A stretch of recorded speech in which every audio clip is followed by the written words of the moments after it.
नमस्कार, मैं कमल रामीना, जगह कलेक्टर एवं प्रमुख जनगणना अधिकारी ब्यावर जिले के सभी नागरिक बंधुओं से एक अपील करने आया हूँ।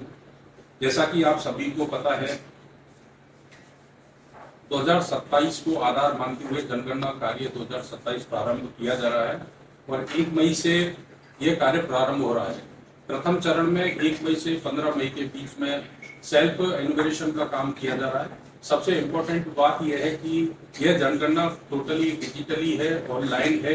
इसको खुद के द्वारा भी इस पोर्टल का यूज करते हुए और मकान चिन्हीकरण करते हुए अपनी डिटेल इंफॉर्मेशन कर सकते हैं। इसके बाद में एन्यूमरेटर के द्वारा वो कार्य वेरिफिकेशन का किया जाता है।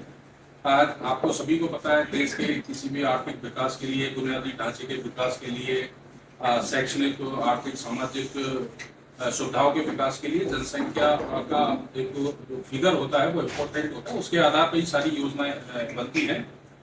तो जनगणना का कार्य 2 फेज में किया जाएगा। 1 मई से 15 मई के बीच में सेल्फ एन्यूमरेशन का काम किया जाएगा, जिसमें स्वयं व्यक्ति पोर्टल को यूज करते हुए और सारी इंफॉर्मेशन अपडेट कर सकेंगे।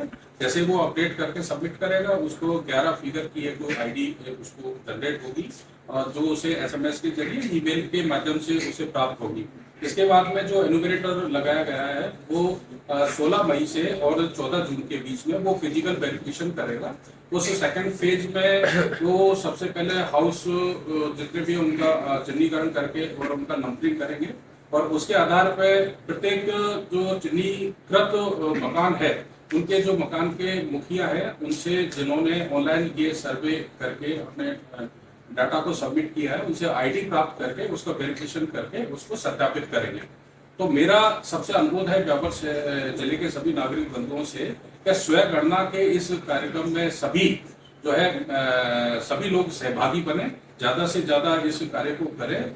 और जनगणना का जो कार्य है ये गोपनीय कार्य है और व्यक्तिगत जानकारी है, किसी को शेयर नहीं की जाती है। तो स्वयं गणना और जो प्रगणना के माध्यम से जनगणना का कार्य किया जा रहा है, उसमें आप सभी सहयोग करें, यही मैं सभी लोगों से अपील करना चाहता हूँ। लोगों को जॉब भी दी जाएगी, जैसे प्रगणक है, आईटी एक्सपर्ट है, सुपरवाइजर है। गवर्नमेंट बॉडी के पास इतने एक्सपर्ट नहीं है, तो क्या ऐसी कोई इस जनगणना से कोई इशू नहीं है। ये चूंकि जनसंख्या की जनगणना होती है, मकानों का चिन्हीकरण हो रहा है और ये भारत सरकार और राज्य सरकार की जो भी नीतियां बनती है, चाहे रोजगार के लिए हो, चाहे शैक्षणिक व्यवस्था के लिए हो, या सामाजिक सुविधाओं के लिए हो, या अन्य बुनियादी ढांचे के विकास के लिए, उसमें ये सब फिगर काम आती है। और जनगणना का मुख्य जो उद्देश्य यही होती है, ये 16वीं जनगणना है और प्रथम बार ये डिजिटली जो है ये जनगणना का कार्य किया जाता है। नहीं, इसी सर्वे के लिए सर अभी आईटी एक्सपर्ट लगने थे, क्या ब्यावर जिले में भी लगे हैं सर? हाँ, हमारी ओर से हमारे पास जो एक्सपर्ट है, प्रगणक है, उनको ट्रेनिंग दी जा रही है। सारे चार्ज ऑफिसर है हमारे 12, उनको ट्रेनिंग दी जा रही है और रेगुलर ट्रेनिंग के माध्यम से, आईटी एक्सपर्ट के माध्यम से जनगणना का कार्य किया।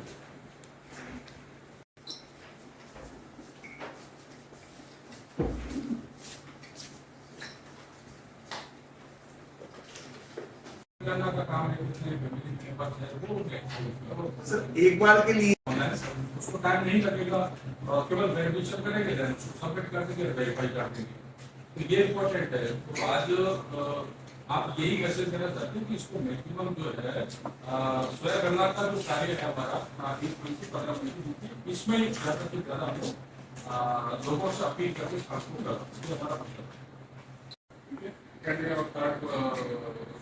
ऑप्शन में यूज करते हैं, उनका वेरिफिकेशन किस तरह से होगा? सर जिस जनगणना मकान पर हम जाएंगे, वो जनगणना मकान के लिए वो कहेगा ये जनगणना मकान में ही मैं रहता हूँ, परिवार ही नहीं रहता सर वहां पर। जैसे इसमें सवाल, जनगणना मकान की स्थिति 8वां नंबर पे, मोबाइल नंबर पे आ जाऊंगा।